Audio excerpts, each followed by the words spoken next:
Check in, guys. Welcome back to another video, guys. Welcome back to another reasoning. Big up on yourself, Nuts here. And we're just having a conversation that we're gonna share with you guys. And I want you guys to let me know in the comment section if you agree with me or if you disagree with me as it relates to this conversation. But before we even get into it, if you guys haven't subscribed already, just hit that subscribe button.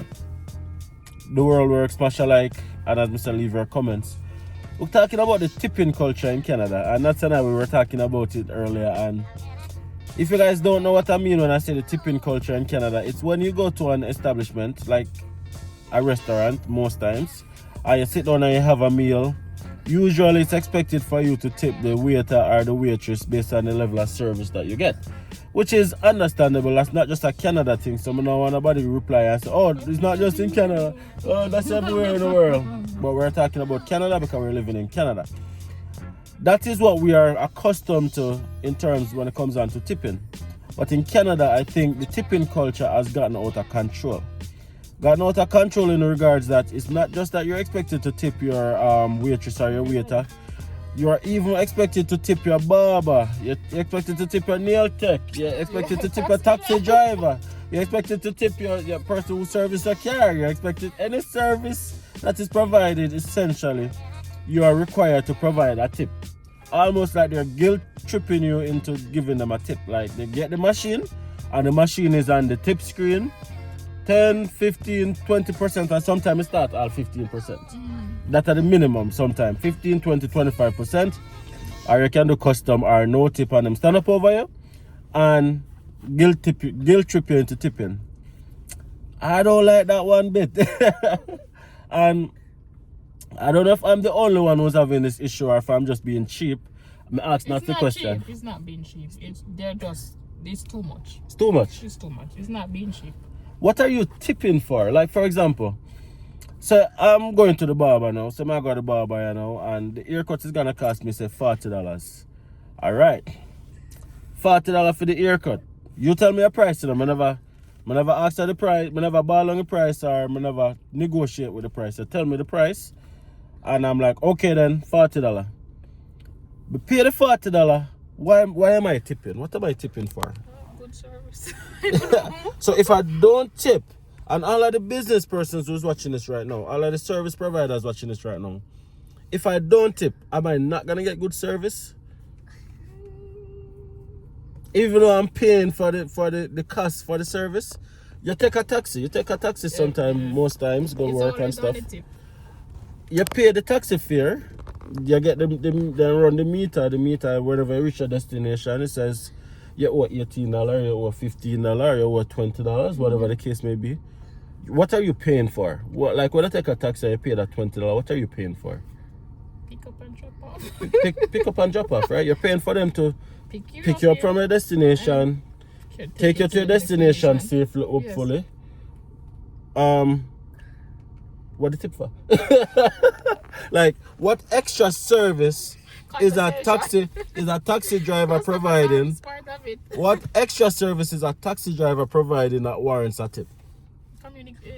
Customer service. Just keeping a company. So all right. So if I'm gonna have to tip you to have a conversation with me, don't talk to me. If so be the case, if the tip is for you to have a conversation with me throughout the journey, or if while you're cutting my hair, then you're having a reason with me and you ask about, oh, how's your day? How's everything going? Everything good? Don't talk to me if that's the case. If that's the case, just do the service and go on. And I mean, it's not even that. It's like even at restaurants, like a Subway. Subway, and you go to buy your food and tip. You go to the drive-thru. You go to the drive-thru. You look on the screen and you say, boy, give me a 6-inch teriyaki chicken with smashed avocado. Oh, we got Subway? You want to get Subway? Or we going to Subway after? I will probably prove it at the end of this video. Yeah, we're gonna prove it. So you say give me a 6-inch with a teriyaki chicken, whatever. Go to the drive-thru window, you reach to the part where you have to pay. You get in the machine, it's on the tip screen. What am I tipping for? Am I tipping to do the work myself? Because I had to look on the screen. I had to do all of that, and then I'm paying for the sandwich. Some services, some things don't need to have like you're paying for, you don't need to put it on tip. Like the Subway and like restaurants, like your drive-thru, don't warrant a tip. But in Canada right now, babes, it seems like any service that is provided is like they're giving it to you with the tip on the machine, right? You go to Tim Hortons, and most of the drive-thru you go to, it's on the tip screen. And sometimes if you're not careful, whoever is giving you the machine, sometimes they select a tip option, and then you just tap your card and you end up tipping without even knowing. I identify that already without even knowing. What are you tipping for? Now, as somebody who is a fellow previous employee of the delivery industry, I have experience in delivering pizza, by the way, well experienced in it. I can understand the value in tipping delivery drivers, because somebody is driving in harsh conditions to come and drop off your food that you are not willing to do. And whilst you can say what's different than somebody cutting your hair, the difference is this destination is different. Some places are further than some terrain is worse than some people drive in a shovel, you have to climb in a snow over mountains. Some people know they live on a back basement and you have to go through a side gate, and some cases you have to deal with dog, all sorts of things you have to deal with as a delivery driver. So based on the inconvenience of what a delivery driver have to go through, I can understand tipping a delivery driver. Like, it's snowing right now, it's minus 20. You don't want to drive, go for your own food. Instead you call somewhere, and oftentimes many of these places, the delivery drivers are not employed to these places, and sometimes they don't get a minimum hourly rate, but they get like their tip for the night. So whatever tip them get, that's what they go home with. So no tip equal no salary. So that's a kind of like a different thing. So I understand that. But if I go into KFC and I look on the menu and we want something and we order something and they're preparing it, what are we tipping for? I don't get it. And I think this is something that really needs to be addressed, because the truth of the matter is a lot of these tips don't even go to the employee. A lot of these tips goes to the owner of these establishments, because there's no way for you to like identify and say, okay, then I'm giving you this tip. This tip is because, you know, I like the way you interacted with me today, even though I should not tip you anyway because I pay for the service, but you know, whatever reason, you feel generous and you're like, okay, then I like the service that you provided me today, I'm gonna tip you. And you tip on the machine. That machine doesn't separate that tip extra and say that is gonna go to that person. That funds go directly into the company's account, and then the boss man have all of that money there, and then they are the ones who oftentimes don't even give the employees any of the tip. So you are tipping the owners of these establishments. Carry cash. That's our own way. Carry cash. Carry cash. Yeah. And then if you're gonna tip, you're tipping cash. Yeah.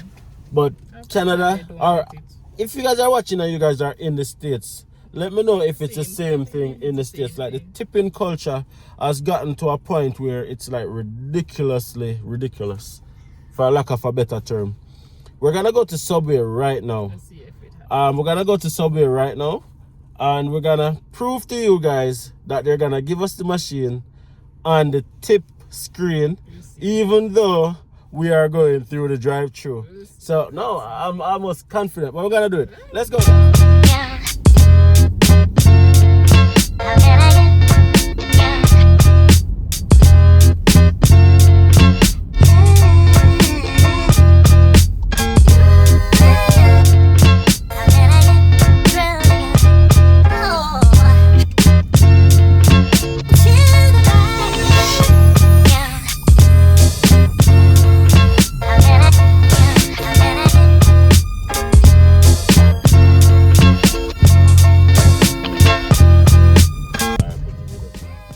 Guys, I've been waiting a little while, so not good service already.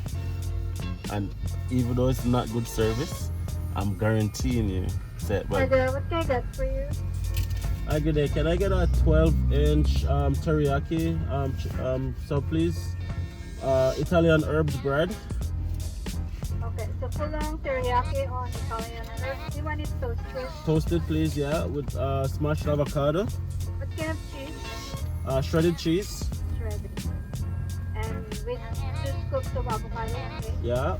Your vegetables? For veggie, I will take lettuce and cucumber Okay. and green pepper. Yeah. Yeah, that's it. And I'll take for sauce, I'll take sweet teriyaki Okay. with a little mayo. And little mayo. Yeah. Do you want salt pepper? No. Okay. Got some Anything pepper. else? I'll take a bottle of apple juice. 1 apple juice. Yes. Okay. That's everything? That's everything. Thank you. 500 pesos. Thank you. Let's see. What do you think? Do you think we're gonna get it on the tip screen? Hopefully not. So you just prove the point. Let's see. You get.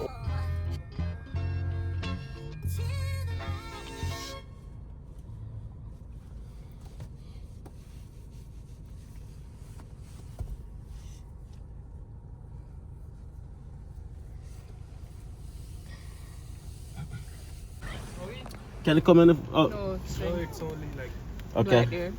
See? Guys, wanna see this? Let me see it.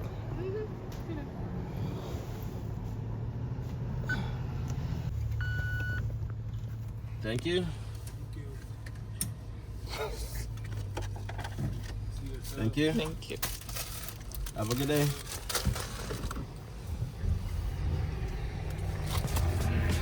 As expected, guys, you guys saw, we got the screen and the tip screen. They never disappoint. They never disappoint. Now, what were we expected to tip for? It's not a case where we went into the restaurant where we sat down and eat, so somebody have to clean the table after us or somebody have to bring water to us or whatever. It's none of that. We basically in a drive-thru. What are we expected to tip for? And that is a culture that I don't understand. Now, I get it. I always say this to people.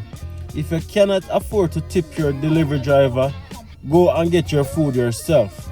Do not ask for somebody to come to your house and deliver your food. What's going on? What's going on? Do not expect somebody to come to your house, deliver your food, and don't tip them. The other thing is, if you can't afford to tip a waiter or a waitress, do not go to a restaurant and sit down and eat, because we get it. The culture is tip based on service provided. If you feel like you don't get good service, then you don't tip. Or if you feel like you get good service, then you tip. But the truth of the matter is, when I go to a restaurant sometimes, if you get bad service, these persons stand over you still expecting you to tip. That's the kind of like culture that I don't like. But you have the choice not to go. And then because you have the choice not to go, if you can't afford a tip, then that's understandable. But for everyday things like going to the hairdresser, going to the nail tech, going to the barber, going to service your car, taking a taxi, going through a drive-thru, everyday tasks like these that can't be avoided, you're already paying the expense for these services. Why is it that you're expected to tip? Now, it's not a case where you're given the option. If you're really impressed with a level of service, like a taxi driver really and truly was patient in the way he wait on you and drive and went above and beyond, then you feel like, okay, then I'll give you something special. Or you go to the barber and the barber say, yo, the barber did a really good job on that specific time. Then they say, yo, I'll give you something extra. Likewise, nail tech, etc., etc. That's not the case. The case is every single time you go to do these things, you're expected to tip. What kind of culture is that? What kind of thing is that? That can't be fair. You're already budgeting a thing, and then you still have to budget on top of that budget for something that is socially acceptable because it's a tipping culture. What am I tipping for? Now, somebody can tell me if I'm wrong or if I'm just being cheap. Let me know, because I don't see the reason why it's an expectancy to tip. It's no longer gratuity. It's no longer you tip because you feel like you're getting good service, but now you're tipping because it's expected. I probably should ask my barber that, hey, if I should come to your shop one day and I am short $10, will you still give me the service? I hear what he says. I'm going to actually do that, because for the years of tipping, I must be able to get a couple free haircut, or years of tipping, I must get a free taxi ride if it is that it get the same taxi driver every now and again. But will these service providers lower their fee because you can't afford it? Absolutely not. So why is it that tipping is an expectancy? That's the question. Well, thank you guys for watching this rant. Please subscribe before you leave. Let me know if you guys experience what I'm talking about. If you agree or even if you disagree, let me know in the comment section. And as usual, guys, smash a like on the video. And I will see you guys in the next video. Peace.